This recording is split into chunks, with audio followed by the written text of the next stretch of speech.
Mr. Nichols, I'm deeply concerned that the Western Hemisphere is being overwhelmed by anti-Americanism, and that countries across the region are aligning themselves with our adversaries and our enemies. I'm deeply concerned that former U.S. allies are being replaced by leaders who are actively hostile to us and our interests, and that the Biden administration has chosen to embrace many of those leaders. President Biden warmly hosted Lula da Silva at the White House and called him a close friend. Lula is an anti-American Chavista who embraces the Chinese Communist Party, Vladimir Putin, and the Iranian regime. I'll note that President Biden has not extended the same courtesy to Israeli Prime Minister Benjamin Netanyahu, and indeed the Biden White House has made clear that Israel's Prime Minister is not welcome in the Biden White House.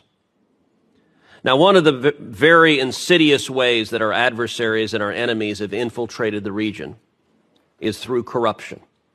China, Russia, and Iran all exploit endemic corruption, including and especially corruption driven by left-wing movements to advance their geopolitical agendas. Congress, and specifically this committee, has recognized the importance of combating such corruption and have given you powerful tools, in particular under Section 7031C, sanction authorities. The Biden administration has used these sanctions repeatedly across the Western Hemisphere, but not, I'm dismayed to say, not against the left-wing anti-American communists who are aligning with Russia and China and Iran. Quite the opposite. Again, the Biden administration has looked the other way at malign behavior from such actors. Well, Brazil. Bolsonaro, a pro-American leader, was replaced, to the Biden administration's cheering, with an anti-American radical, Lula. And there is corruption likewise in the Lula government. In February, Lula allowed two of Iran's most advanced warships to dock in the port of Rio de Janeiro. The United States opposed that act, at least formally. In fact, the United States sanctioned those ships with what are supposed to be powerful designations, and yet it happened.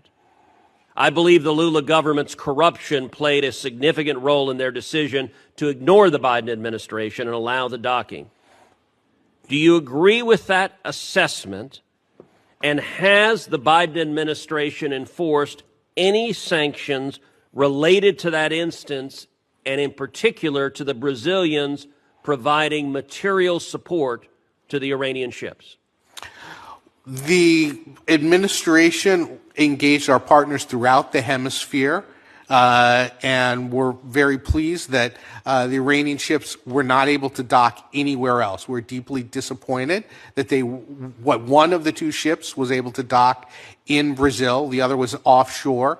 I would refer you to OFAC for any additional information on. Has the Biden administration sanctioned the Brazilian government, led by Joe Biden's self-described good friend, the anti-American leftist Lula? Have you sanctioned the Brazilian government for violating U.S. law and allowing the Iranian ships to dock? I would refer you to OFAC as to whether or not they've made a determination that action violated. You don't know whether you've sanctioned Brazil? I would refer you to OFAC. Do you know?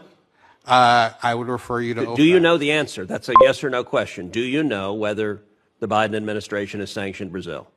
I am not aware of any sanctions with regard to that specific situation. Nor am I, and that's the problem.